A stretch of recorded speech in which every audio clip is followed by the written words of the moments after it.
In 2009, the founders of Airbnb were struggling to get traction in their biggest market.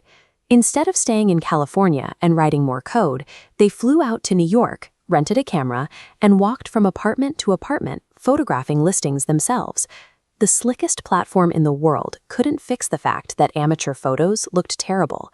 They needed high-quality images to secure actual bookings. As this chart shows, their bookings were essentially flatlined until this manual intervention occurred. Once the new photos were uploaded, the numbers finally clicked into place and began a sharp upward trend. Welcome to today's planning session. We are going to focus on card 22, early traction. Grab your notebook and bring to mind the specific project you are actively working on right now. By the end of this session, you are going to make a concrete strategic decision about how to move it forward this week. The core philosophy of this card rests on a piece of advice right in the middle. Do things that don't scale.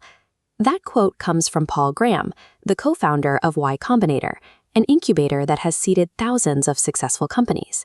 He observed that founders often try to build massive, automated systems on day one, completely missing the crucial step of early validation. The card explicitly notes that there are things you can do while a product is still being developed, acting as a stepping stone to a sustainable state. This manual effort is often necessary because it delivers early feedback. Let's apply this. Say you want to build a dog walking app. The immediate instinct is to spend 6 months waiting for the software to be fully coded, the payment gateway to be integrated, and the interface to be flawless.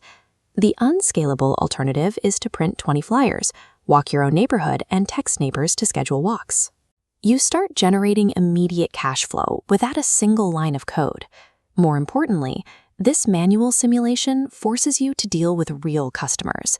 You learn exactly what days people actually need walkers and what security concerns they have, feeding real-world data straight back into your product design. So let's look at the dark green section at the bottom of the card and plan your next move. First, what can you start doing now before your product is ready? Second, can you start in a way that doesn't scale, using manual labor or existing tools? And third, how can you go above and beyond to spoil customers and leave a powerful first impression? Pause this video, choose exactly one of those 3 prompts, set in a 5-minute timer, and write out your exact execution plan for this week. Welcome back. As you look at your plan, you might feel a common hesitation.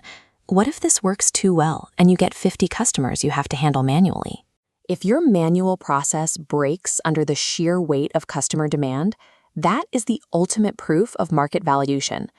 Looking at this demand curve, hitting that failure point isn't a disaster.